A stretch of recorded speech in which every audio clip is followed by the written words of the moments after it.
Hi friend, आज আমি করব পনির পাসান্দা।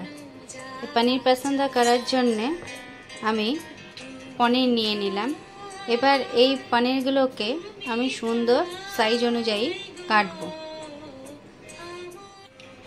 এবার আমি এই পনিরগুলোকে সাইজ অনুযায়ী কাটবো।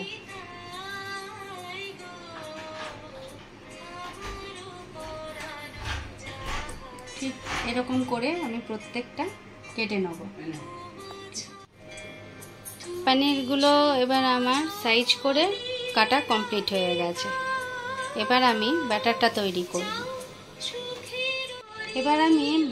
তৈরি করব। তার জন্য একটা বাউলের মধ্যে 300 গ্রাম মতো ময়দা নিয়ে নিলাম, 1 চা চামচ নিয়ে নিলাম হচ্ছে বেকিং সোডা, আর 100 গ্রাম মতো নিয়ে নিলাম কর্নফ্লাওয়ার।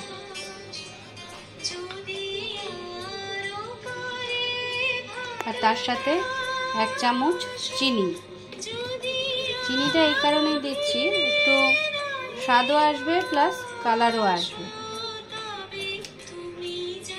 এবার আমি ব্যাটারটা একটু করে জল দেবো, দিয়ে তারপরে ব্যাটারটা তৈরি করব।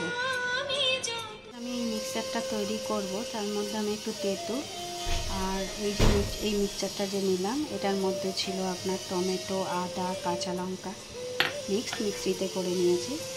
তার সাথে এবার আমি দেবো ধনে পাতা, তার সাথে দেবো একটু পুদিনা পাতা।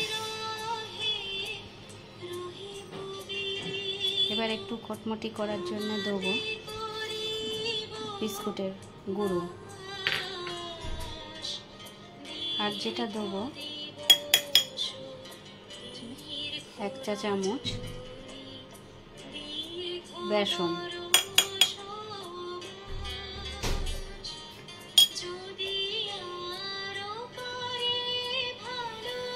সামান্য একটু বিট নুন দেবো।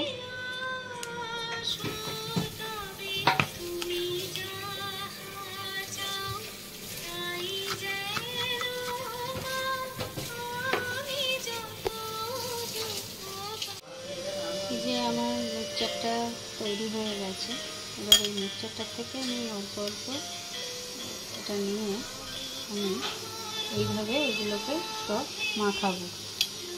মাখানো হয়ে গেলে তার উপর একটা করে দিয়ে দেব।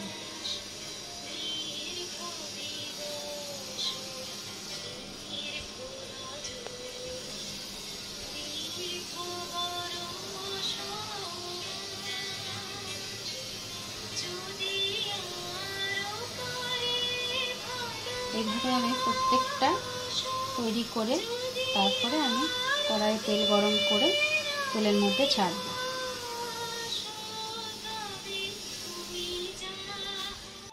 তেল গরম হয়ে গেছে, এবার আমি গ্যাসটা সিম করে দেব। দিয়ে এবার আমি যে বাটারটা লাগানো ছিল সেগুলো দিয়ে ভালো করে আমি এক এক করে ছাড়ব।